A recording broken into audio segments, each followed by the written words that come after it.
Okay, Get started. let's get started then. I'd like to call this meeting of the Maple Run Unified School District Board of Directors to order at 6 p.m. Today is Wednesday, September 2nd, 2020, and we are meeting electronically. We have 7 board members present, representing 6.5 votes. The first item is the agenda review. I have 2 changes that I would like to make to the agenda. Item 7D that was on the agenda is listed as an action item, and there will be no action. That will just be an FYI. And then I'd like to add item 7F, which would be an employee status update. So can I get a motion to approve the agenda as presented? So moved. I second. Thank you. Who was the second? Nina. Mhm. Thank you. All those in favor signify by saying aye. Aye. Opposed?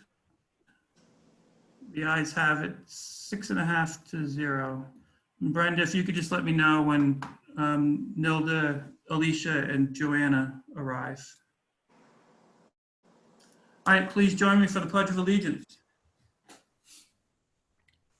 I pledge allegiance to the flag of the United States of America, to the flag and to the republic of the for United which it States of stands, America, one to the nation, under republic God, for which we indivisible, stand, with liberty. nation under God, indivisible, liberty and justice for all.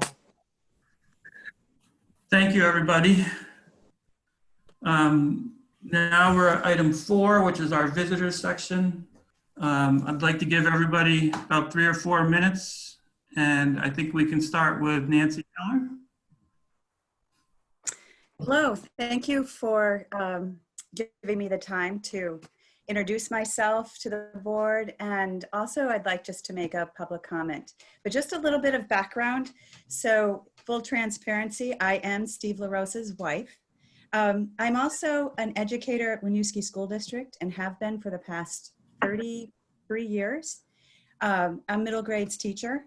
My children are graduates of BFA St. Albans and attended SATEC. And I just want to say that as an educator, I'm so pleased with our school district. I also want to give a shout out to the board members, the superintendent, the administrators, the principals, for all the work, as well as the teachers, for all the work that is going into reopening schools. I know firsthand how complex this is, and just want to publicly recognize that it's a tremendous job, and I fully expect and trust you to make great decisions to keep our children safe and provide an education. So thank you for what you're doing. I really appreciate that. The second thing that I would just like to start with today's meeting, it was that I was surprised to read the article in 7 Days and Vermont Digger, I believe, regarding the incident that happened with the SRO at BFA St. Albans. I first want to say right off the bat that as an educator, I understand how complex working in a school is, managing a school, and working with children. It takes many years of dedicated service, ongoing professional development to meet these complex demands. So it gave me pause when I read about the incident with the SRO that I wasn't there, but I think it does beg the question that as a school and as a school district, we re-examine and take time to think through the presence of the SROs within our school district and their mission within the school district. I'm not saying that I'm for or against having an SRO in a school district, but I am saying that it would behoove us to take the action step to purposefully and thoughtfully and inclusively consider that position within the school.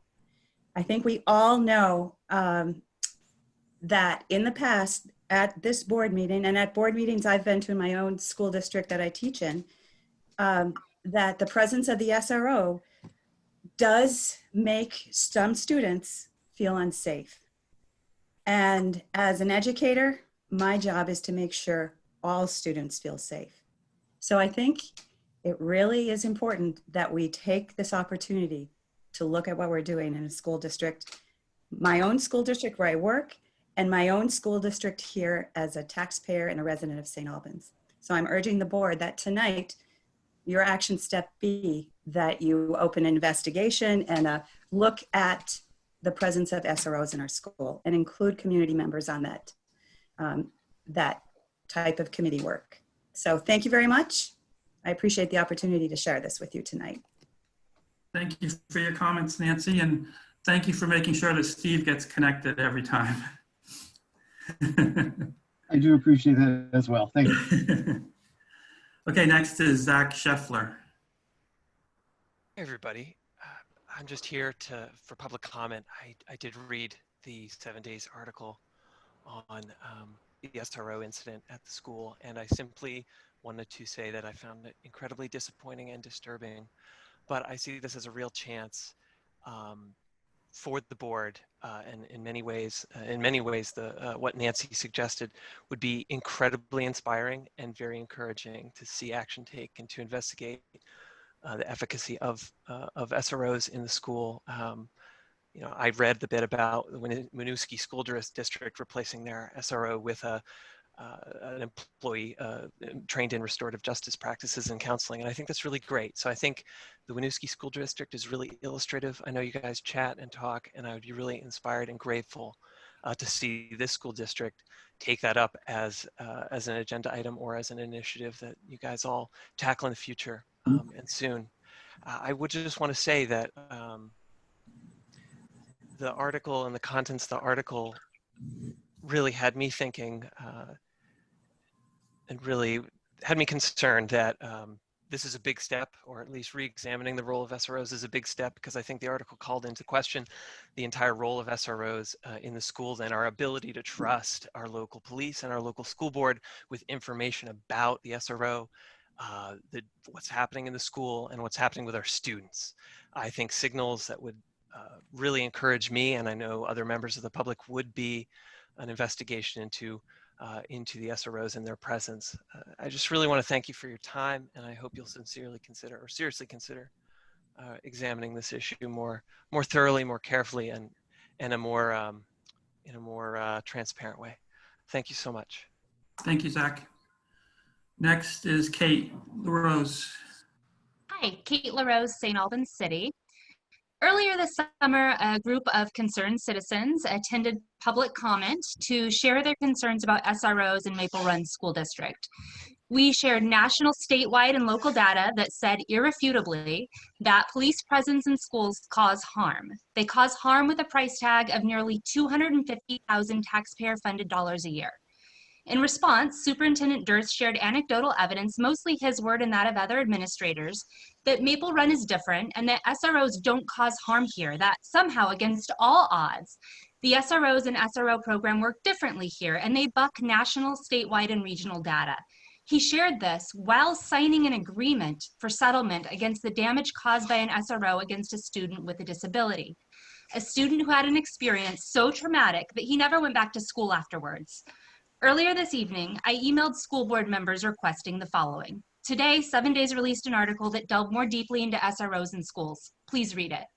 Tomorrow, there will be a statewide panel of students, parents, and educators examining the role of police in our schools. Please attend. As you read the article and attend the event, ask yourself what you can do as a school board member to keep all students safe and able to learn in our district. Finally, I request that the staff and SRO statements from the incident in question be released for all school board members to read. I request that all school board members watch the footage of the video of the student with a disability being taken to the ground, called a retard, and handcuffed and arrested in front of his peers. When you are done with that, I would like the same to be done with the 35 other charges that SROs have brought against Maple Run students since 2016. As school board members, you are elected to ensure transparency and accountability in our education system, and you are elected to ensure the safety, learning, and success of all of our students. With all due respect, this requires more than the anecdotal words of our administrators. Thank you. Thank you, Kate.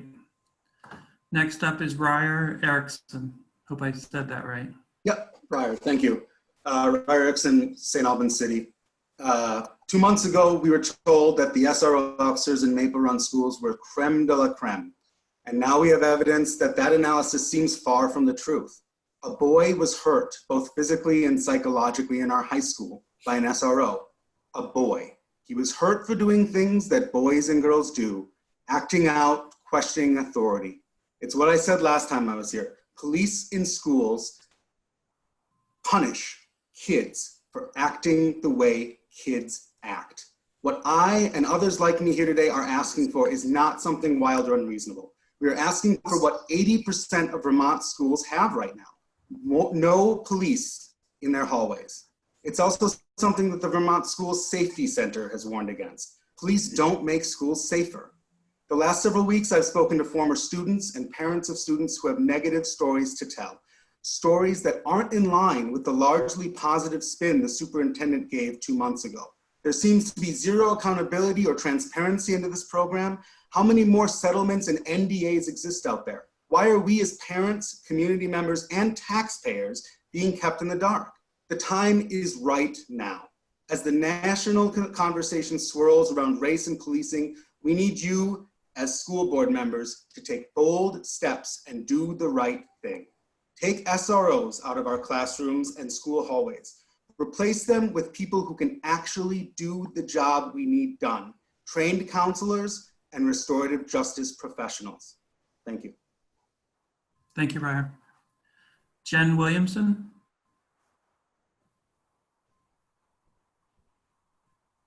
Oh, hi. So I read the article in 7 days, as many before me have, and I was gravely disappointed, especially considering what was said at the last board meeting that I attended about these SROs being creme de la creme and receiving all this extra training so that they knew how to handle kids. This story clearly states that these officers are not well trained in handling kids who have disabilities, for sure. Police officers should never be in charge of disciplining children, nor should children be arrested for childish behavior.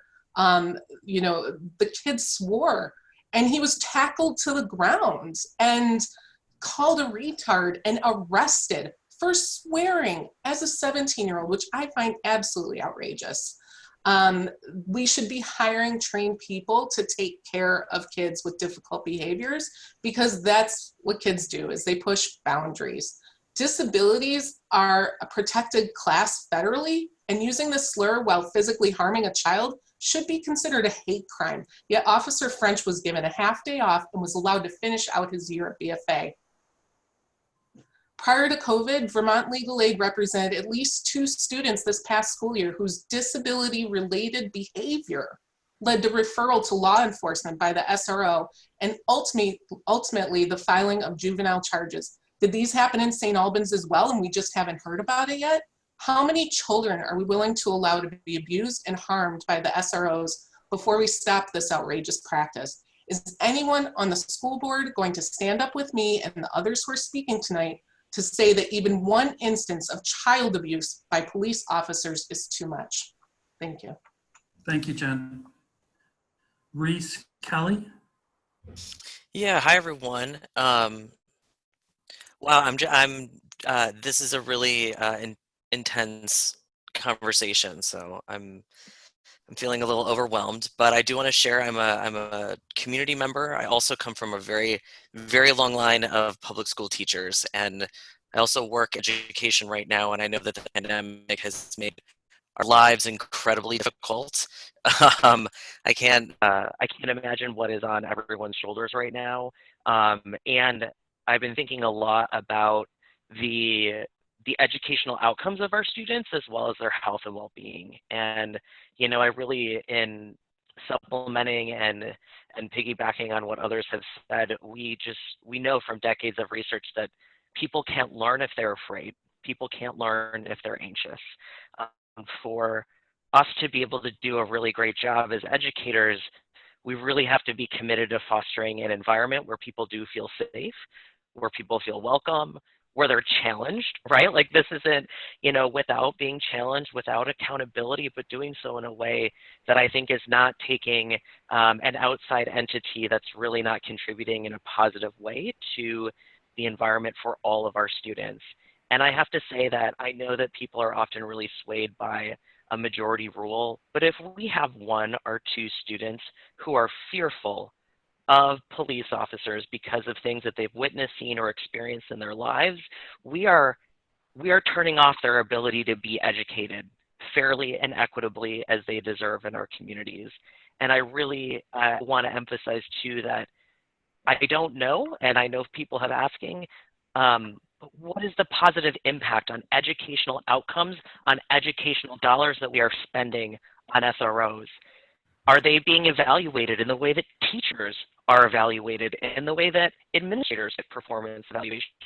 If we don't have that, what are we doing? What are we doing with our resources? Because I know we need them. I know all educational institutions need every last dollar that they can get to do the great jobs that they're doing. So I really hope that you are listening and considering and thinking about the welfare as well as the educational outcomes as our students, as we all. Thank you, Reese. Marisa Miles. Hi, so I just want to follow up and just support what others have already said. These were really eloquent and well thought out statements, and I hope that people are really listening and taking it to heart. So I also wanted to just return to the mission statement of the school, which is it's where inquiring minds, compassionate hearts, creative expression, healthy lives, and service to the community develop so that all can learn, achieve, and succeed. And so to follow up on Reese, it's if students are feeling unsafe, then they're not able to succeed and achieve and do all of those things. And so the mission statement doesn't speak for them. And so I think we need to keep that. It's really important that we do create the best environment we can for kids. That's what we do as educators. I'm also a teacher and a City of St. Albans resident. And I worry that, you know, Reese brought up that we think about like majority rule, but too often we're choosing the comfort, which isn't necessarily supported by evidence, of some of the most vulnerable people in favor of people who already have a lot of privilege, you know, white, able-bodied, upper-class students and their families in favor of others. And so I think we should really just think about the ways that this position, you know, in light of recent events and just in general, and whether or not we're supporting our mission statement. So thank you. Thank you, Marisa. Kaki, you're muted. There I am. Can you There hear you me? go. Okay, thanks. So I'm Kaki Hutchinson, longtime director of guidance services at BFA. And I'm amazed by the statements tonight and feel so great that we have such caring people in our community, and also want to thank the school board for serving our community in the role that you do. I just want to pick up on one thing. I read the article in 7 Days and was just appalled at the image of a student being taken down outside the cafeteria and arrested. Schools are sacred places for education. And for this to happen to a teenager, when we know that having that happen in front of peers would be devastating. There was a piece in the article that Superintendent Dirth responded, I guess, to the author of the article, that he did not investigate why the officer was brought into to intervene. And I was thinking of my days at BFA when many, many times students would be upset, because that's what students do, they get upset. And what happens is the case manager would be called and the school counselor would be called, people who know that student very well, and would come and de-escalate the situation. Why a police officer was thought of something that would be a person that wouldn't escalate, I think is missing the skills and the training that our teachers and counselors have in our schools. They're very well trained how in developmental psychology and can deal with these situations in a much more skilled way. Now we all have a black mark on our school. We need to face this. We need to make some changes and be thoughtful. And I really want to go along with Nancy, the first speaker, and encourage the board to set up a process right now as you're thinking about the budget for next year. That includes community, student voices, especially the disengaged. And let's really look at this issue and make a good decision that's in the best interest of all of our students in our school district. Thank you. Thank you, Kaki. Are there any other members of the public who would like to address the board? I think I'm at the end of the list. Okay. Hello, I'm Angie Sturman. I would like to have a moment if I could. Sure. Yep. Hi, I'm from St. Albans City. I really appreciate the wise counsel of so many community members tonight. And as we keep our focus on the conversation happening about SROs in our school, I really want to acknowledge the unusual circumstances of the beginning of the school year, how stressful and difficult it is. I just got back from St. Albans City School with from an appointment for my son's class, and everybody's really feeling high emotion right now about what kids are going through, and what teachers are going through, and what families are going through about school right now. And so I'm really mindful of that as we want to talk about SROs. And I'm wondering, why is it important to keep it so in the conversation? And it's because I just want to make the point that it isn't just about one person who isn't fitted for the right job and trained in exactly the right way only. There might be lots of room for criticism for certain school resource officers and how they've chosen to handle cases, but really the most important thing underlying it all is that there are problems that are systemic with having police in schools. It's not just about individuals. It's well known in our research and in our models and in our understanding, I think, that there's an equity issue here, and it goes deep.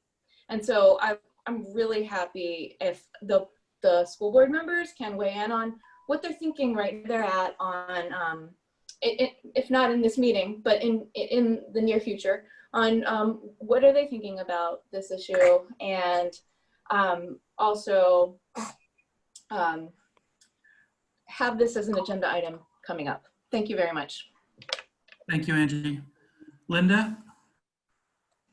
I know I saw you somewhere. Jeff? Hi, can you hear me? Yeah, 1 second, Kathleen, I'll get to you. Go ahead, Okay. Linda. You can hear me? Yes. Thank you for letting me speak. I just wanted to give an example of how my family, my daughter was affected by the SRO. Now she's 23 now. This was approximately 6 years ago. And let me just tell you a little bit about my daughter beforehand. She was a very good student. She participated in 3 sports. She was on the National Honor Society, Athletic Council, AWOD. So very well-rounded student. Never ever wanted to get in trouble, and also generalized anxiety. So about 2 weeks after she got her driver's license, it was April 1st, I let her drive to school. I didn't know that it had frozen overnight and the streets were sheets of ice. She was sitting on the intersection of Lake and Main, and when the light turned green, she slid back and bumped the car behind her. So knowing that when you come around the corner and turn right, there's no parking really. So she turned up Fairfield intending to pull into Handy's or pull over. And the woman she bumped thought she was leaving the scene of the accident. So in the meantime, my daughter, of course, called me from her car, pulled over, just upset that this had happened. So, and I was in the I was in the car already, so I just went right to the police station. And when I walked in, I heard the dispatch on the phone with the SRO saying, oh, I see the mom coming in right now. So she told me that the SRO was going to speak to my daughter. And I said at that point, I don't want her being talked to without me. And I headed right up to BFA. As you know, it's what, 5 minutes. So when I got up there, I walked in and I can see my daughter hysteric. She, so she's hysterically crying. And when I walked in, the SRO said, I didn't want this. I just wanted to scare her. So what he had said to her was, because she tried to leave the scene of the accident, which she actually didn't do, she could be arrested. She could get in big trouble. So now at 23, my daughter is afraid of the police. She won't call the police if she's in trouble. She doesn't think they're helpful. And that all came from an experience in school with an SRO. So I just wanted to share, you know, it's not always, I think people have a generalized idea of kids acting out. She wasn't acting out. And thankfully, I also want to follow up with the investigating officer from the scene came and he de-escalated things and he told jokes and he made her feel much better. And so I don't want to just paint it all as bad, but I do want to definitely impress upon you all how some of these events can have a long-term effect on students. Thank you for letting me speak. Thank you, Linda. Ms. Keenan? Hi, I'm new to this, and many of the speakers have reflected some of the concerns I had while in the legislature about putting police in schools, but I am very interested in the finances of this, and I wonder if you would mind updating me about how many years they've been in each school. We have 3, I understand, in our district, and Fairfield's covered by 1. Is that correct? No, but this is just for public comment. We can have the superintendent follow up with you if you'd like. Well, my public comment is that we're spending about $250,000 every year on SROs. They are in school, I guess, 35 weeks out of the year. Is that correct? I don't know. Okay. Well, I do have some concerns about the cost and where the money comes from and what we're taking out of our ed budgets, because I think that that is something that is very concerning to me. So I'll let it go at that, and I'll expect someone from the superintendent's office to get in touch with me. And if you reach out to him with your questions, I'm sure he'll follow up. Great. Thank you. Thank you. Anybody else? Any other members of the public? Okay, hearing none. Let's move on to the consent agenda. We have the approval of the minutes of August 19th and several grants. If anybody wants any of these things to be removed for discussion, please let me know. If I don't hear anything, the consent agenda will be adopted. Anybody want to remove any of these items? All right, seeing none, the consent agenda is adopted. Item 6B, Kevin, COVID update. 6A, excuse me. Okay. Good evening, everybody. I'm just going to extend a bit what we talked about at the last meeting around COVID and where we are presently. Most of the information we gave out last week is still there, but we have some updates that I want to give you. I think the first thing just to mention is the fact is, as you all know, school starts on the 8th. It's been as some of the people mentioned here, it's been an intense process. And teachers have been in since the 19th, working very, very hard. And we feel ready for the 8th. And that could never have been done without the staff working terribly hard day and night to get this done. And I just want to once again, I've said it before, but I want to publicly thank them for that.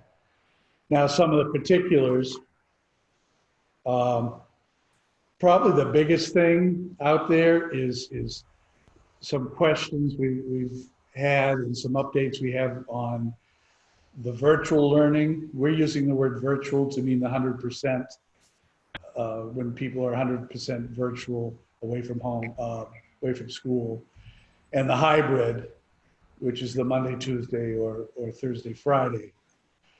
I'm going to let Bill really take the lead on this, because Bill really is taking the lead on the virtual, but I'll start out by saying, since we last talked, numbers, it appears some people had never gotten their information in.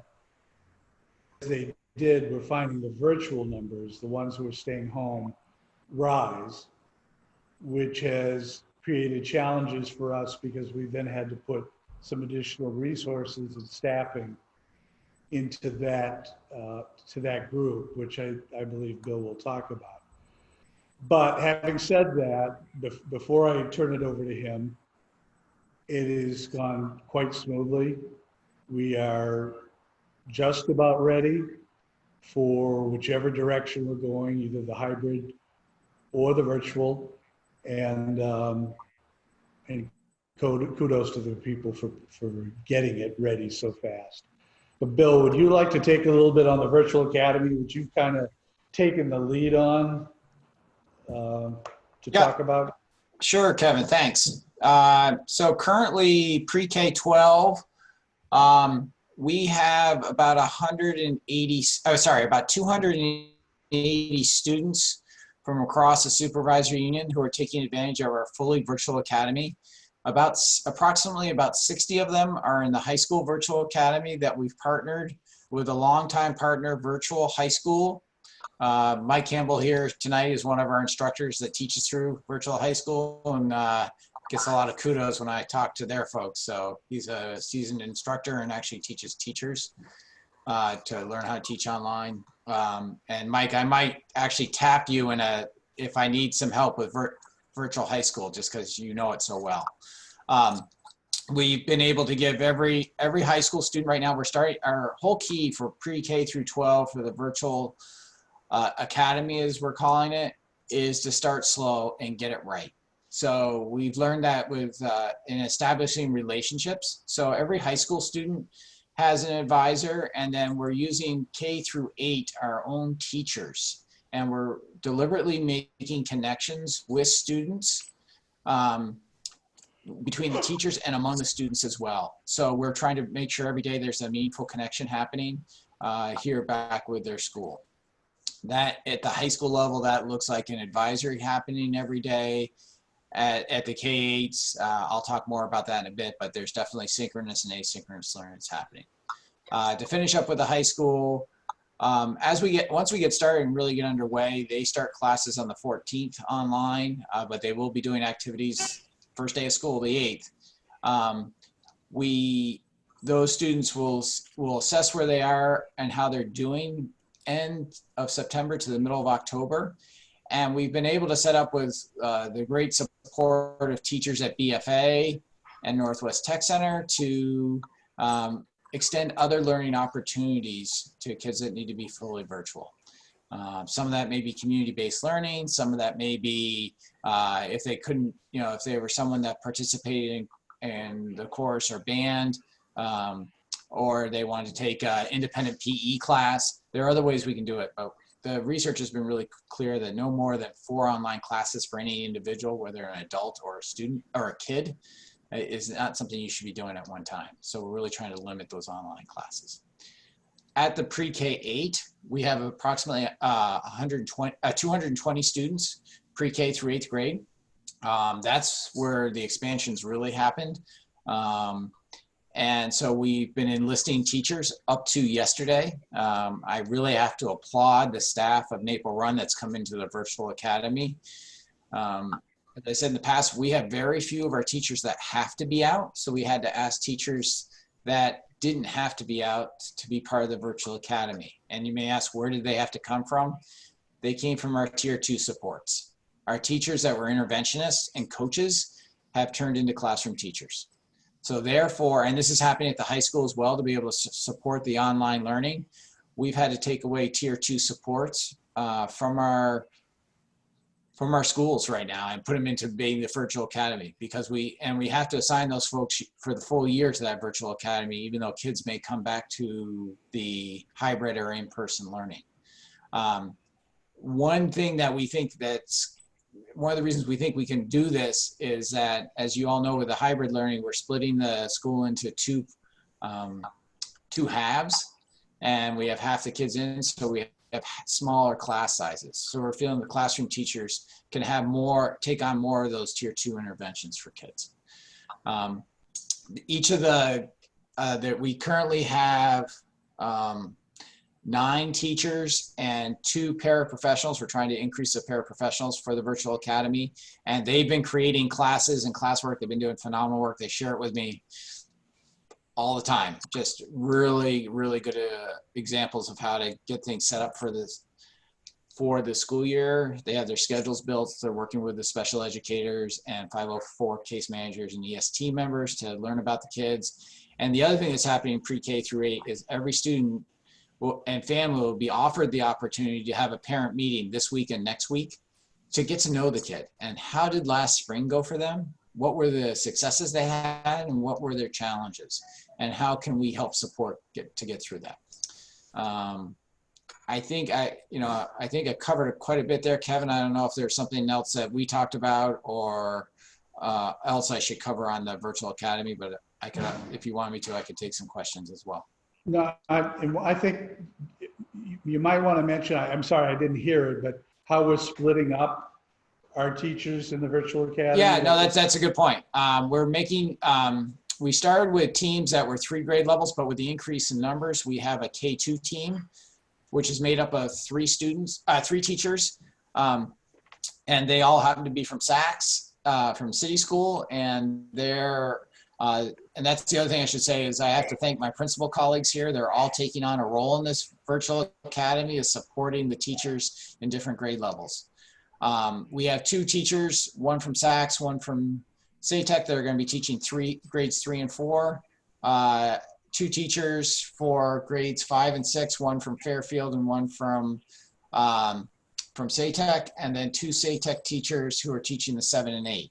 We tried to make partner teams so that they could, so we had 2 teachers that could work with the kids, and as we do in our schools, having one teacher focus on the humanities, literacy and social studies, and having another teacher that focuses on the STEM and the science and math.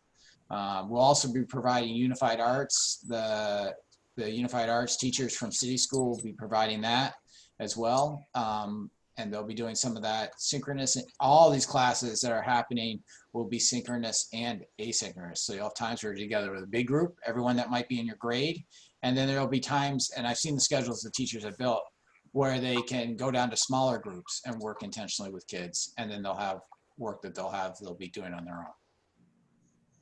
Thanks, Kevin. I talk about it so much, I just should have had more of an outline.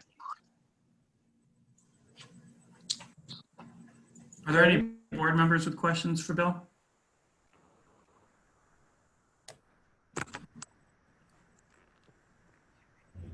Nope.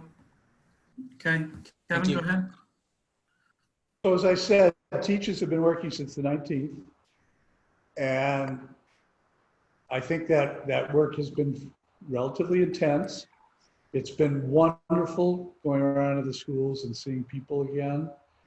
And I hear that from the teachers a lot, that even some that felt they had anxiety told me the anxiety was more about the act of going to school than actually getting into the school. And some of that then went away when they got in and they get to start working with their colleagues. All social distancing, all with masks, and really working individually on what they need to do. So we've been able to use the successes we had over March, April, and May, as well as learn where we weren't doing that well, and they've had that time to really work on it, to really increase their knowledge and skills and to be able to work further on. I'm sorry, I don't know if I've done this before, so if I have, I apologize, but it's never a problem seeing somebody twice. But if I haven't introduced her, we have what we call a COVID coordinator who is working district-wide with us. She's actually our head nurse at BFA, so many of you already know her, but she's taken on this district role now just to watch for safety issues, for health issues. She's the guru who can tell us, you know, what the guidelines say, since the guidelines are 30, 40 pages long and we might be missing something. So Val Lipka is here, and maybe you could. Hey everyone, it's nice to meet you virtually.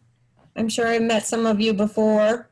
And so the position of the COVID coordinator is pretty much to oversee and support the guidelines and keep up with the changes and the recommendations and how to help implement that. So it's been a busy chore. I think we'll be seeing through the end of the year as everything changes. We're meeting with pediatricians, local pediatricians, to see how we get kids back into school after they're sick. We're meeting as COVID teams throughout the state of Vermont to see how consistent we are and try to develop protocols. So I'm feeling very supported with Maple Run. They've really helped support and allow me to guide them. So I appreciate this opportunity. And if anyone has questions, they're welcome to contact me. Thank you, Val. And Val mentioned something that, just if in case you don't know this, we also have a pediatrician who's volunteered to kind of be by our side and to work with Val, and that's Dr. Haig, who has or had a child in BFA. I'm not sure if there's younger children or not, but Dr. Haig has been great, and she's put videos out, and she again has helped advise us through some of this, because the health professionals are just that, and we need to listen to them. Moving on, you're going to hear more about this later, but I'll just start the conversation. Since the last time we spoke, there is the possibility of a positive occurrence with meals. And I say possibility because we're working with the feds. And sometimes I wonder, let's just say that they don't have all the answers, but they are putting out there the possibility that if we are able to jump through the correct hoops, where we'll be able to continue to do what we were doing last year and offer meals to all students instead of just some students who have the free and reduced lunch. Martha will talk more about that because she's the one dealing with the bureaucracy on that. All of you have heard the fact that childcare is such an issue. It's the issue with our parents who you know, either if they have kids home all the time or just 2 days a week. We understand the sacrifices they're making, and that's true of our own staff too. To the point that we were probably not going to be able to open school if we didn't help out our own employees and try to be a good employer to help with childcare with our employees. So thanks to a bunch of people, but especially Stacy and Sean and Stephanie have been working on this.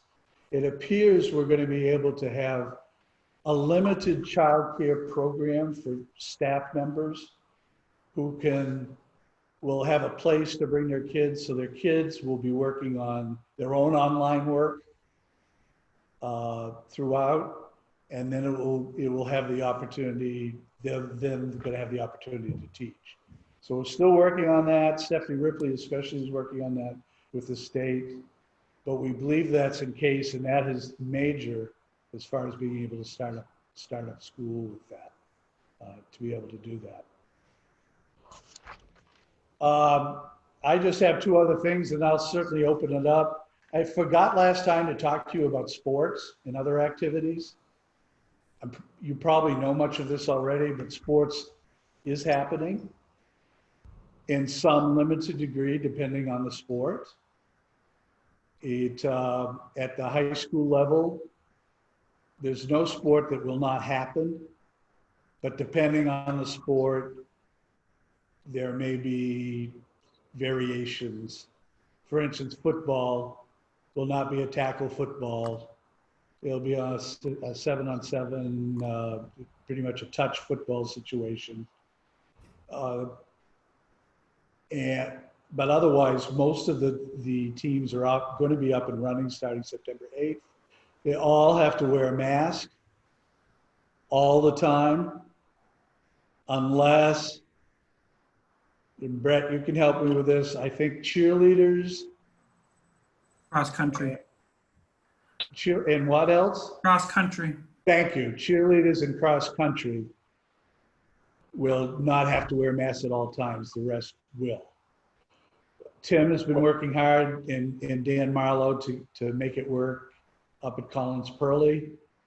And they have a protocol in place for our sports teams. We're also, the middle schools, the K-8s, pre-K-8s, are working on some semblance of an athletic program with our middle school. And the athletic directors in those schools are working together, and a lot of it will be like intramural work and staying within our own community. But at least it gets our kids involved, keeps them active. Other clubs and things like that, they are going to be trying to come into place, try to get things back to, you can't call it normal, but at least to have activities again for our students and in a safe, distancing way, and have them get some experience. I think Brett might have wanted to add something. I'm sorry, Brett? No, that's fine. I actually had to move to get better Wi-Fi. But no, AD Dan Marlowe gave an update to the faculty today also, and it is a day-to-day kind of moving target with how it's operating, what's allowed, and when games are expected to play. But he's posting everything online, and he also is sending out a family video meeting, because he wasn't able to do personal meetings, so he did that last night. So he's done a good job keeping us updated. Yes. Yeah. So, yeah. Thank you, Brett. And Brett alluded to a point that there's no one in this screen I'm looking at that doesn't already know. But even though it's only 5 days before school's opening, the target's changing, sometimes daily. And we're getting a little bit better at being able to move with those targets and those changes. It's never easy. We sometimes worry that it's frustrating. It's frustrating to us. So by the time we actually get that new information out to the community and to parents, we understand. But I think most people are just getting the fact that that's the way we're going to live for a little while, and we're trying to move with it. Which is probably a good segue into the last thing I was going to mention. One of the biggest questions that come up is, how long will we be in this structure? And as you know, the Champlain Valley superintendents are all working together and in this structure together. Addison County, Chittenden, Franklin, and Grand Isle. And we don't know the answer to that. The only thing I would say is, if the stars all aligned in a period of time, it might be a couple months, we're not sure. But if everything worked out where there were still no real big cases out there, that we felt comfortable and we had practiced in a small group, that we felt we could start bringing more people in, we would consider that at that point. If the health guidelines changed to the point that it would allow us to do it. So we're just keeping tabs on it, and we're talking to each other and seeing where that might go. Also, I hope it never happened, but we're feeling just as comfortable that if things get bad around the state, if flu season turns to be a bigger problem, if we run into some huge hot spots, we feel pretty comfortable that we also now are nimble enough that we could go to full virtual if we need to do that. So we're just eyeing every day to see how it goes. That's the end of my presentation. And if there are any questions. Any board members with questions? Brian?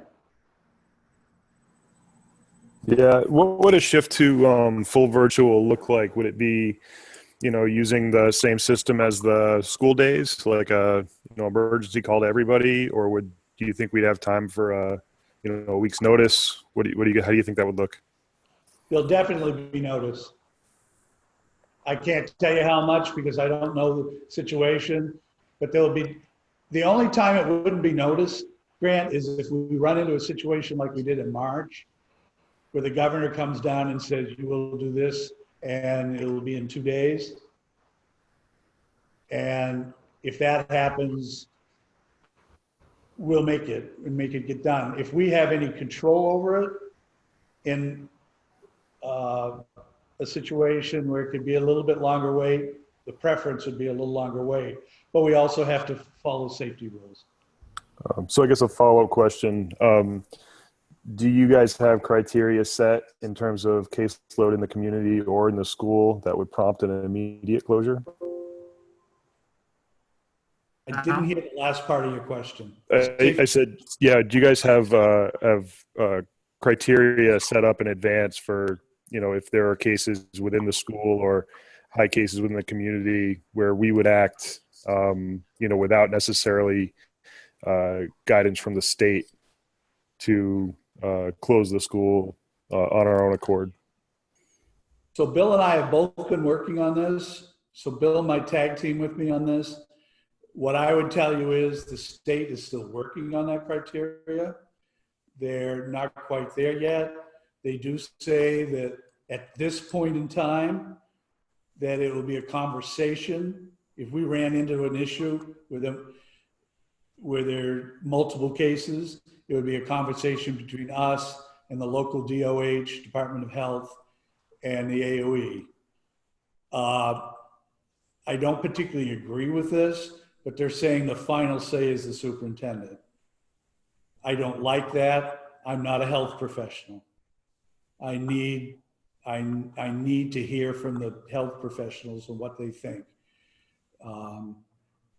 And I think we've got that because we have a wonderful relationship with DOH.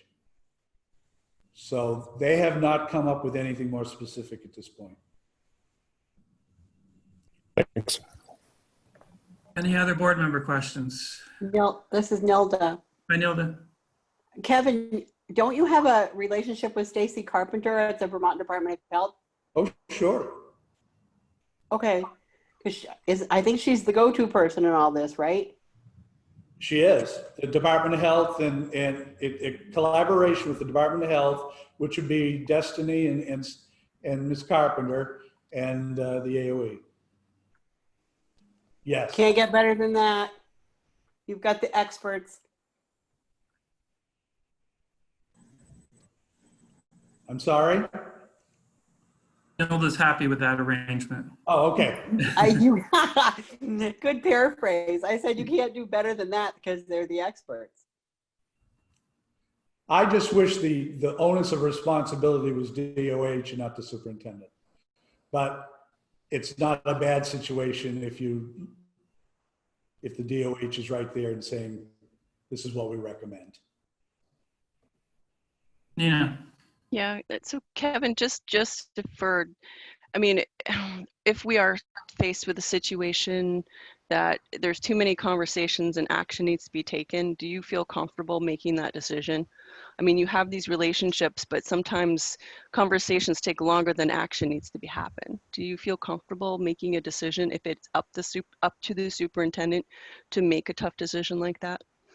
I feel comfortable, but what I would say is, in my experience since February, DOH is seconds away from me. They don't wait to get back. I have their cell phone numbers, and it's a pretty fast situation that within hours, we'd have a good idea. But I guess, sorry. I was just going to say, I think you said, Kevin, that they've kind of stepped back a little bit too, and they're saying that the choice will be made by the superintendent with consultation with, the Department of Health. As long as I can have consultation with the Department of Health, I feel very comfortable making the decision.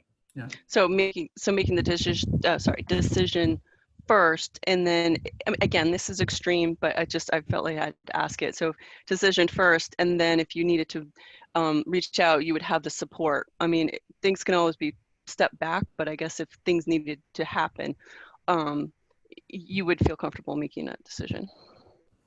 I would have to feel comfortable making that decision. Okay, so, yeah. Thank you. Thanks. Do you have anything else on that, Kevin? No, I don't. Okay, let's move on to 6B, construction update. Get on mute, Bill. I'm getting there. Thanks, Jeff, for helping me with my Zoom. I wanted to present some slides because I thought that might be the easiest way to do it. So I was going to ask Brenda, are you all set to present the slideshow I gave you? I am. Just give me a minute. I didn't know how much folks have been out to Fairfield. Many of us get to drive by BFA and see the construction, but I thought it was a good way of giving an update for tonight. So I took some pictures today around the construction site, so both Fairfield and BFA. So, can we go to the first slide, Brenda? You can give it all. There we go. Okay, so we can go. Sorry, you can go to the second one. As you all know, we're doing about a 1.5 million in construction costs, 1.8 million in overall costs for the Fairfield Center School, and we're probably about 60 to 70% of the way done at Fairfield. And the parking lots, as you can see in here, are all done. We're getting a lot of the outside is pretty much done. We've done a lot of electrical upgrades and HVAC. You can go to the next one, Brenda. This next picture is a picture of what the new art and music and intervention space look like from the east side of the school, looking up from the lower road there on Park Street, I think that is. And then inside you can see, that's a picture of the music room right now. You can see that they're framing out the walls. They're actually getting sheetrock up today. All the electrical and plumbing's been roughed in, and the HVAC, you can see the wall boards up on the ceiling. So they're really getting going. The next picture that you will go to should show the gym addition, and you can see the outside of it right there. They've got the to still do some of the siding over the Tyvek wrap there, the house wrap, but you can see the all the brick has been done, and they're supposed to finish all the brick on the outside of the building somewhere this week. They were really close today. They were finishing up the last little bits. And then you can see a picture of the inside. We've actually taken ownership of the storage area and the PE office. I just took a picture so you could see we've put some shelving in there. So as you all know, we've had to store the tables and chairs out in the gym and cafeteria. We were able to put this in so that the kids have a better place to use, and the teachers as well. I think that, let's go one more. Yes. Question. Is there a bathroom in the new area where the classroom is? Down by the art, music, and intervention space? Yeah. There isn't one right in the area in which we put it in. They're in that construction area. There aren't bathrooms too far away, but there isn't in that new new addition. Okay, just a question I had. No, it's a good question. Good question. Fine. So as I said before, we move on. The Fairfield's doing really well. We're still on a November 1 occupancy for the art and intervention and music area. Been working really well with Peak Construction to get this done, and we'll clean up all this outside that you see right now. And we're putting back the town. It's been really good working with the town of Fairfield. They've been letting us use a little bit of their space down there on the soccer field. So they've been excellent partners as well. So we've also, as I said, we updated electrical in the building and some more HVAC. And one of the side benefits is that the whole HVAC system, and it wasn't part of the construction project, but we did it, has been cleaned in Fairfield throughout all the ducts. They probably haven't been cleaned for, I don't know, Sean, what, at least 10 years of dust in there or something like that. So that's all been cleaned out, and it'll help us with COVID as well. So. Can I ask a quick question, Sure, Bill? John. Can you go back to the picture of looking at the back of the building? Yeah, right there. Awesome. So I had a question, Bill. So I know that the sidewalk comes up on, the South Road there. Yep. Is it going to continue up along this area here? I was just wondering, because it's like they did such a great job with the sidewalk in the town in terms of kids being able to walk to school. And then when you come up this road, I think they're still going to be on Park Street. You know what I mean? Yeah, I don't think that was a town project. So I don't really know much about the town project that they were going to continue. That was not part of our project at all those sidewalks. I will tell you where you see the stone rubble against the fence there. That's what's going to be the elevation of the walking path that went around.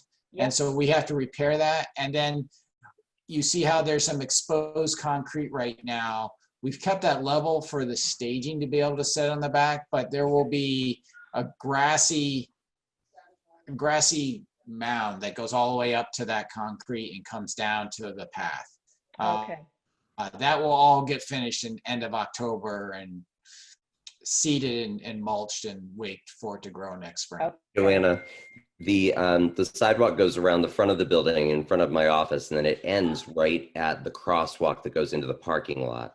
At one point or another, I had wanted the sidewalk to go all the way down and then cross over kind of just beyond the firehouse to meet up with the BNML. But when we were doing some costs and kind of estimating, that was one of the pieces of the project that we ended up taking out, so. Okay. Just was looking,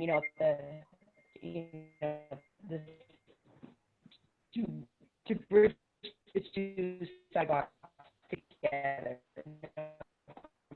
Town. You're really breaking up, Joanna. The building, so students can, access it safely, but it might have to be at a different time. Yeah, and I would say, Donna, that the I'm sorry. the sidewalk where it comes across, is that, John, what's the road that's across Park Street that Park Street intersects right there by the soccer field? What's the name of that street? That's South Road. South Road, where the sidewalk that the town just created, where it crosses South Road, is below the elementary school, the old elementary school, and there's a walking path that comes right up that way into the back way of the school. So I think the kids wouldn't even have to walk on Park Street if they were walking from the village area. I don't know, Sean, if you have other thoughts, but that's what I've seen. That would be a good walking area where the paths are. Yeah, and one of the problems was that we weren't entirely sure about the town sidewalk program when we were doing our planning. Like, it was all still kind of vague. So we just didn't really have a chance to coordinate any of that when that was going on, when the planning was going on. But we do have the ability to go from the north side of the building where the middle school classrooms are, straight down a new sidewalk behind the common school and down to South Road, and then follow the sidewalk right over to the library. So that's probably the best way to do it. Whether we can actually convince middle schoolers to do that or not is another question, but there is a sidewalked path from the building to the library. It's just a little bit of a circuitous route. Thank you.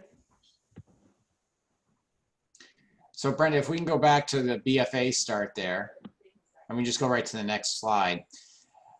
One of the things that really popped my eye about a week and a half ago was when the north side of the old hospital was painted.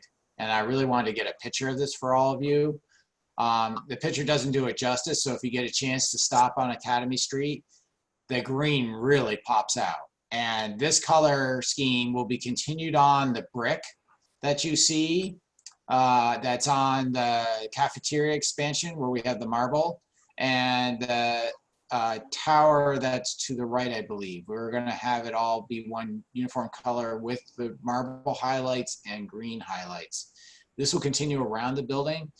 Unfortunately for this year, because of painter schedules and mason's schedules to repair all the brick on the old original hospital, we won't be painting anything on the north, or sorry, on the east or south side of the building this year. We'll finish up that painting next summer. I don't know if any of you noticed it, but I had a sunny day when I was down at the central office on coming around Catherine Street, and there's this bright just shine coming off that I couldn't tell where it was coming from, and it came off the new painted roof of the old hospital. That top, when the sun hits it just right from the west, it just glimmers. I mean, it's really bright and really exciting to see. We've repaired some holes in that roof. We've had all new roofing on the flat roofs that you can see. And one of the things we found as we started getting the brick, they had to remove almost all the marble corbels that are at the top and the top band to repair the brick so that it wouldn't fall apart. There's quite a bit of brick damage in the North Hospital, more than we expected once we started to get into it. So luckily with the lower bid that we had, we were able to really tackle some of these pieces within the North Hospital masonry work. As you can see, the grinding has happened to the asphalt, and we're working on parking lots. It's actually nice that they haven't had the top layer of paint, because we're able to put the temporary stripes down for the buses until November, till we start coming down through Ferris Street. So you can see that as well. Brenda, why don't we go on to the next one? One of the other things we were able to do is, this is a picture of the what a finished parking lot will look like. It's behind the old hospital, but we've been able to tackle all the parking lots, except for the very front by the south side of BFA by the sign. We found quite a few old structures that were underneath and old utilities as well. And we actually found some old oil tanks that we worked with and disposed of properly, working with the Agency of Natural Resources during the summer, that were left over from the hospital when it was turned over to BFA that no one knew about. They weren't on any registry anywhere. As I've talked to you about before and reported to the board, we've had a lot of utility fines that weren't even known by the city and for us. So that's been part of working on Ferris Street and figuring all that out. Extremely complex, but that's all done.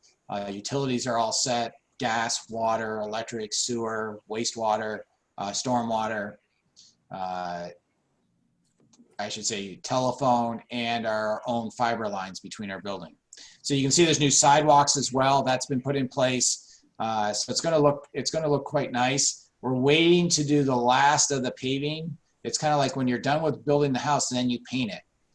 When you're done with working around on the site, the last thing you do is the paving, so you don't damage the paving. So the top coat of paving will happen in October on weekends.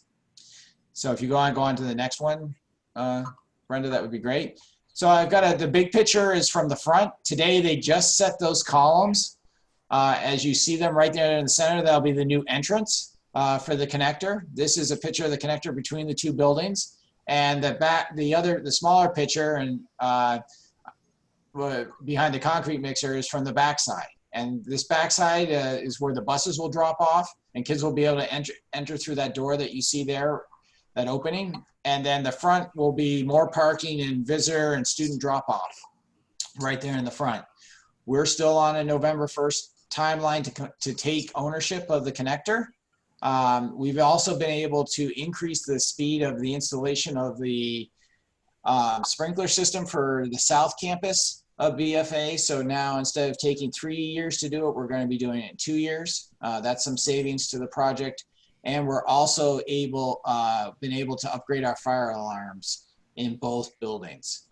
We're going to tack some insulation and some other roofing, and we took care of the back parking lot behind the tech center. I think most of you have been back there in winters and know that kind of turns into a hockey rink is quite hazardous because of all the ice that's back there. So all that regrading has been taken care of. We found some underground springs that were taken care of that we are worried for water penetration into the building as well. So things are going well there. I think I'll stop there and take some questions if you have them about BFA. Any board member questions? Oh, you didn't say when the BFA will be done, I don't think. We're headed for November 1st. Time of completion to take ownership. There'll probably be some punch list items and those punch list items always take a couple months, even though you are using it. So. Okay, so both with Fairfield and BFA November 1st. That's the goal right now, and that's what we've told the contractors. This has been a challenging year for them because of a good example is at Fairfield.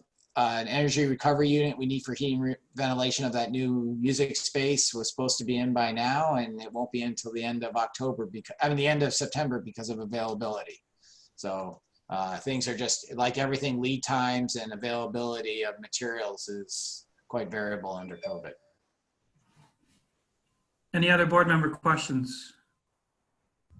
Can you close that, Brenda, so I can see people?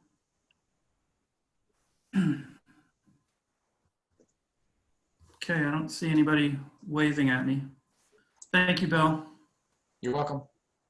And I think we'll move on to item 7A, SATEC desk bids. Is that Angela? Yes, it is, Jeff. So you'll see we have 3 bids for desks for our school. It's over 470 desks. And as Kevin spoke about earlier, we have to be prepared for bringing all of our students back, particularly the K-5, sooner than maybe the 6-8. But what we have found is that in order to adhere to the physical distancing, we do not have the appropriate furniture to be able to do so and bring more students back in a safe manner.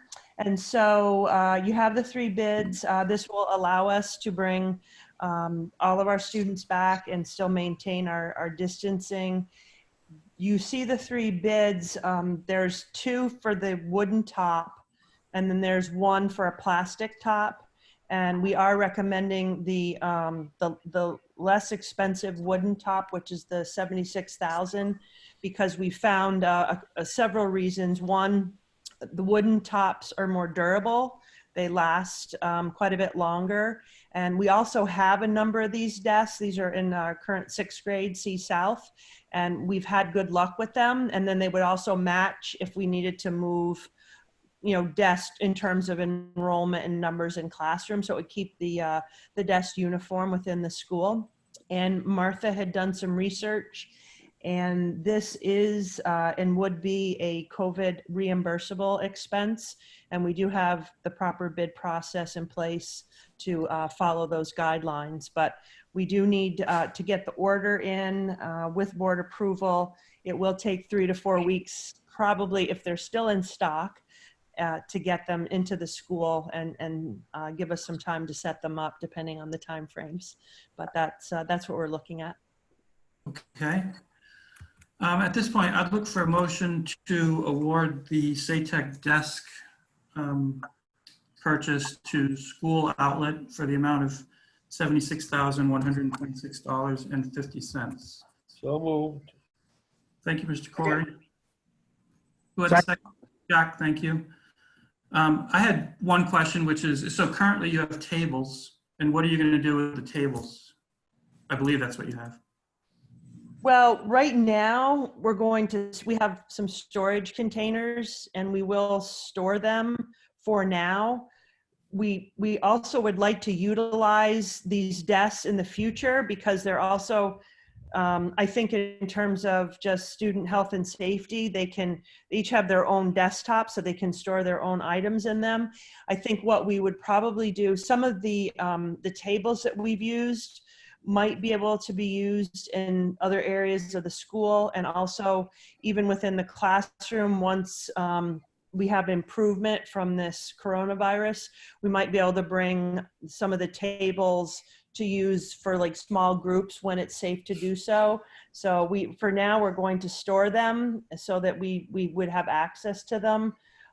So that's our plan for now, but at least the desks give you flexibility, because if you down the road, you can push them together if you want. You can allow students to work closer, but you can also space them out appropriately. So it gives us some definite options. Some of the tables that we're replacing were kind of rough, a little bit on the old side. So that's not a bad thing to be able to replace them at this point, but we are going to store some of the items that are in decent shape. Good. Any other discussion? Okay, all those in favor of awarding the SATEC desk purchase to School Outlet for $76,126.50, signify by saying aye. Aye. Aye. Opposed? Ayes have it, 9-0. Thank you, Angela. Item 7B, HVAC work bid at Fairfield. Is this Martha or Sean? This is actually myself, Jeff. Oh, It's okay. Bill. Through the Corona Relief Act at the state level and H961, there's money available for HVAC work. We've probably all heard about that in the news for Vermont schools. We were awarded a grant to do that. What is interesting is that in the bill, it made a call out so schools did not have to have a bid process, that the usual bid law that's allowable. And I'll let Martha chime in for what I might forget for context on this. But as you all know, we have to obtain 3 quotes when it's over $15,000, and the board must approve it. This is a grant that's going to be awarded to us, and we wanted to get in the docket because there's quite a bit of HVAC work happening not only in schools but around the state, so it's hard to get contractors. What this work will do is bring more automated controls to Fairfield, which were not part of the construction process. And Derek Madden, as we all know, is our facilities manager at SATEC and is an expert in the HVAC world, and especially in digital controls. So he's been working closely, helped us write the grants and put those together, and looking at how to bring Fairfield, automate Fairfield's work, not only because of what we need for ventilation for COVID, but just to be energy efficiency as well. And he and I have talked a lot about that. The more we can, it's probably our least automated building is Fairfield right now. So, and a lot of that, there wasn't any automation or very little automation work that came as part of the construction process. Martha, what else should I give for context around the bid laws? Because we are only showing you one bid because the law allowed us to do that. Right, and because this was money set aside specifically for this work, and because of the language that they put in that law, we didn't have to go out to bid, although I know Derek and Bill did their due diligence and made sure they got the best price. And I believe this is a contractor that has worked with Derek at SATEC, and they're very confident and comfortable with their work. Yeah, we have a lot of experience with TCV. Right. They do a lot of the major school work in the state of Vermont. There's really 2 contractors in northern Vermont that do controls work, and the other one is one that we have great positive experience with TCV. I'm in charge of the digital controls here at my work, so you can imagine how screwed up it is. But we work with TCV, so yeah, they're good. Okay, I'd look for a motion to award the Fairfield HVAC work to TCV in the amount of $23,000. Is that right, Martha? Oh, 23. Thank you, Al. Second. Nilda, thank you. Any other discussion? Hearing none. All those in favor signify by saying aye. Aye. Aye. Opposed? Ayes have it, 9-0. Thank you. Item 7C, Bill again, ESP side letter. Yep. Just wanted to, this is something that we've worked out with the association at SATEC. We had an open SLP position. And Angela, tell me if I say something wrong here in the hiring process, but I'm pretty sure we didn't even have a candidate for an SLP when we went out and had an ad for a speech language pathologist. So we quickly re-scrambled and we changed it into a SLPA, so an assistant that would work with our SLPs to provide services to our students. As you all know, in our professional master agreement, we have an agreement with the association that calls for anyone hired after June 1st to have a 1-year contract. We don't have that in our ESP. And the SLPA is part of our ESP agreement. So working with the association, and this is a long-term, is a 1-year, almost a 1 year. It starts October 1st and goes to the end of the school year position that this person is subbing in for maternity leave. So we wanted to recognize, and the association was great about it when we talked a couple of weeks ago about making sure that we were just clear that this is a 1-year only position. So this is a side letter to recognize that agreement for this one position.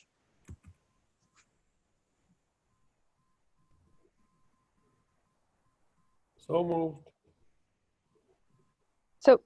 So does this SLPA work under the SLPs that are already hired at the district level? Yes, and at the schools. Yep. So the SLPs will supervise this SLPA. Yep. Okay. So, Bill, I think, I thought I understood this, but I'm reading, Ms. O'Neill will receive a contract for only the 2021 school. And Should then have a year in there. I see there's a year. And then I think it should say, and there is no guarantee. The no Yeah. is missing. Yep, I think you're right. So we can get those edits. Okay. Yep. All right, so I'd look for a motion to approve the side letter as amended. So moved. Thank you, Al. Second. Thank you, Jack. Any discussion? So this is just to make it clear that it's a 1-year position. Yeah, it was a point of clarity. Grant, no? Okay, all those in favor of authorizing the board chair to sign the side letter, the ESP side letter, signify by saying aye. Aye. Opposed? Thank you, 9-0. Item 7D, Martha.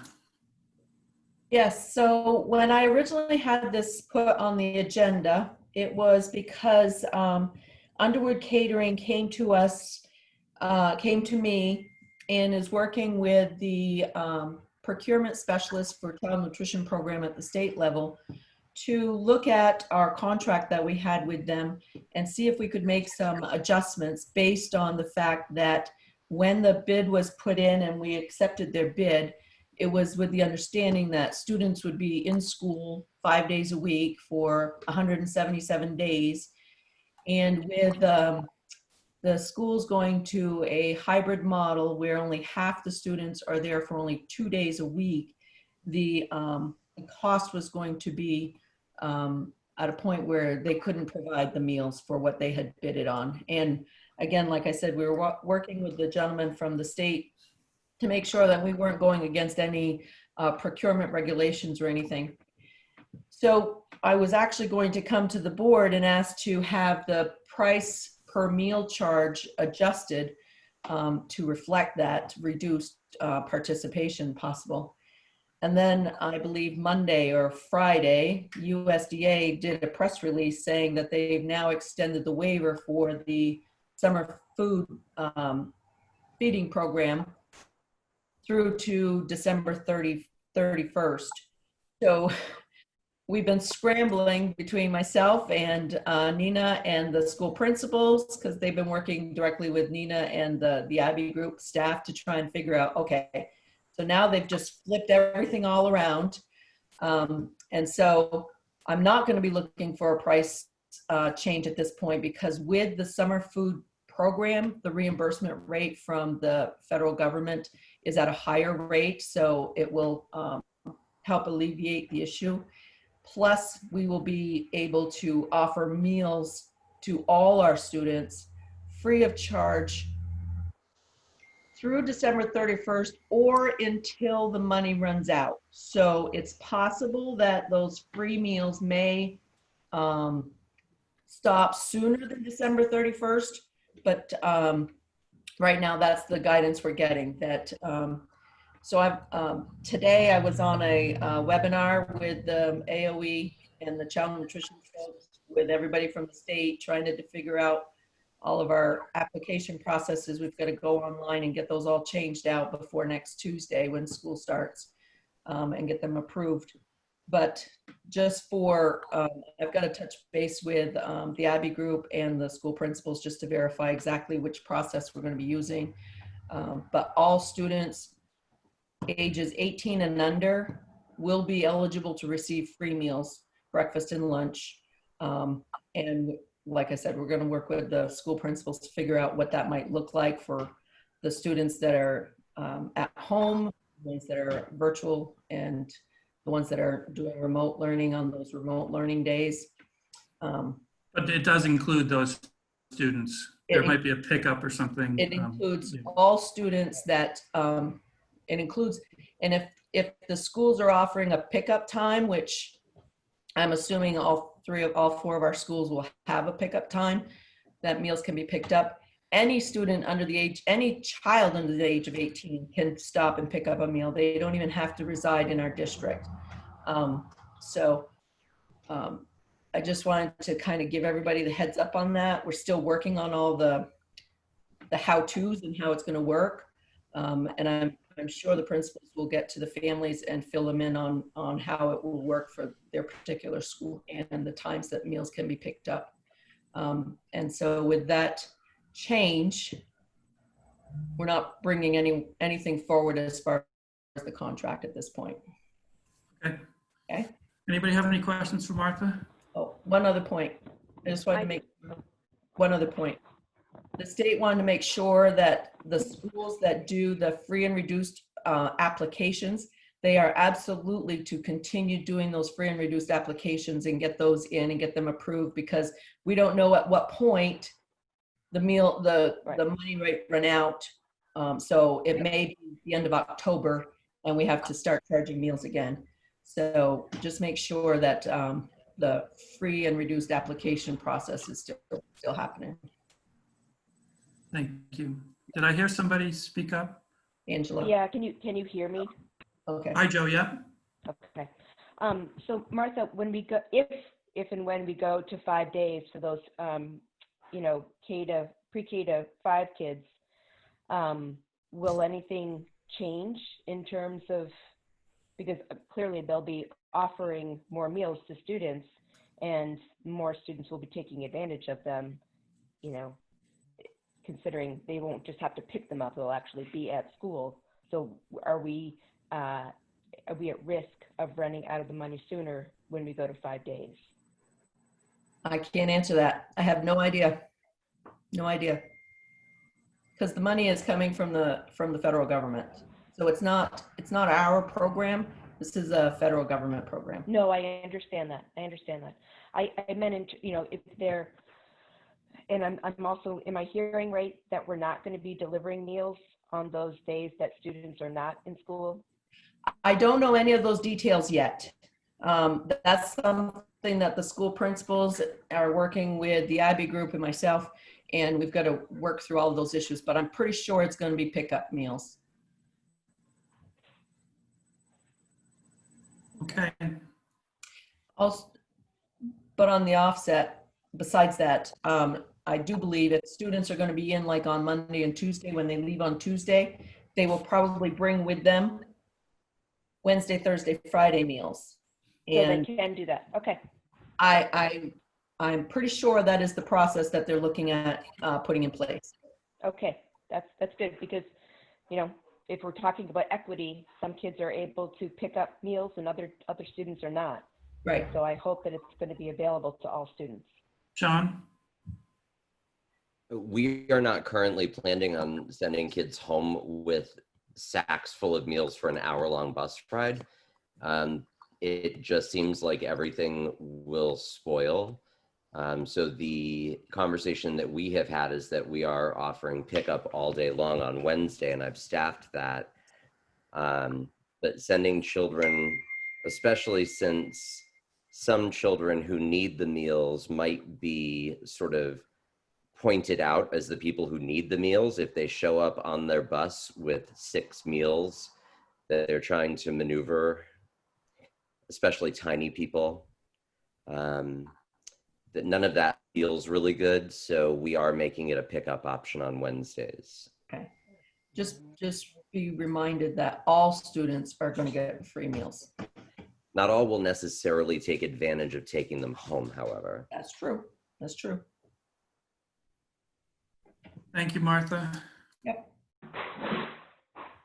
Okay, item 7E is legal issues. We have an update there, and I need a finding that premature general public knowledge would clearly place the board at a substantial disadvantage, and move that into executive session under 1 VSA 313A1F. So moved. Was that Nina? Thank you, Yeah. Nina. Second. Thank you, Joe. All those in favor signify by saying aye. Aye. Aye. Opposed? Ayes have it, 9-0, thank you. And item 7F is the one I added. We have an employee status update, and I would like to move that into executive session under 1 VSA 313A3, the appointment or evaluation of an employee. So we don't need a motion for that. So moved. We're okay, Al. So now on to 8A, warrants. You have the motion out? Where is it? Be approved, and that the approval of the motions indicate the signature of all board members. Thank you, Al. Can I get a second? Second. Second. Thank you, Jack. All those in favor signify by saying aye. Aye. Opposed? Okay. 9-0. 8B, superintendent's report. I'll make it relatively short. Two things. First off, a month ago, I had given you some data on the SROs, and since then I've been able to, that was for 2 years, and the board, some of the board members had asked if we could get it for 4 years, so I was able to do that. That was attached for you, and it gives you a little bit more information relative to the schools. Just might be helpful to you. We will have SROs on the September 16th meeting, 16th, I think. So if you have questions on the data or anything else, that'll be a great time that we could talk about that. The other thing, we are still having a convocation. I'm sorry, did I hear something? No, I don't think so. Okay, we're still having a convocation this year.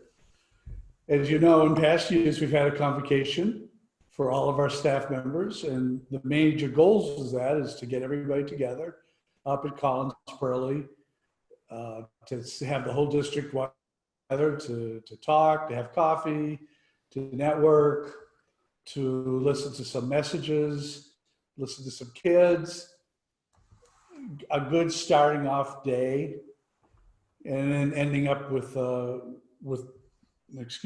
lunch. Well, we can't do that this year, but we can do one of that bunch, and that is to still listen to messages and to listen to hear our kids. So we've created a virtual convocation that will take place at 9 o'clock on Friday. It will be somewhat, Bill will probably debate me on my wording, so that's fine. But it would be somewhat live in that it does start at 9 o'clock. I will be in the auditorium in the PAC, acting as master of ceremonies, shall we say. And we have some special videos that we're going to be doing, including videos of our students that even this year under COVID, spent a week during summer putting a presentation together. And it's a wonderful presentation. We've seen it.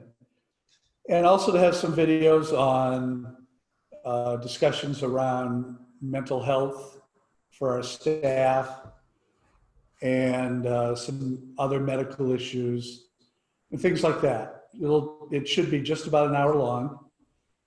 So the bad news, it's still 9 o'clock, so many of you can't see it because you're working people. The good news is, as I understand it, it will be recorded. So you'll be able to see it at a different time. And after convocation is over, it's my thought right now that I'd like to take the 20-minute video of our students and publicize that and put it out. People should see all the good work that they're doing. I'm really proud of them. So if you're available, I am going to ask Brenda, and she may have already done this. I'm going to ask Brenda to give you I guess it's what, a link? It's a link for the 9 o'clock show. Bill, is that right? And yep. You'll also see where, be able to listen to it later as it's recorded. Good. Thank you. You're all set, Kevin? I'm all set. Item 8C, board announcements. Does anybody have something they want to announce? I don't see anything. Agenda items for future meetings. I think we'll talk about the opening next time. Definitely. Now I'd look for a motion to go into executive session under 1 VSA 313A1F, a legal matter, and 1 VSA 313A3, an employee status update. So moved. Thank you, Al. Second. Thanks, Jack. All those in favor signify by saying aye. Aye. Aye. Opposed? 5-0.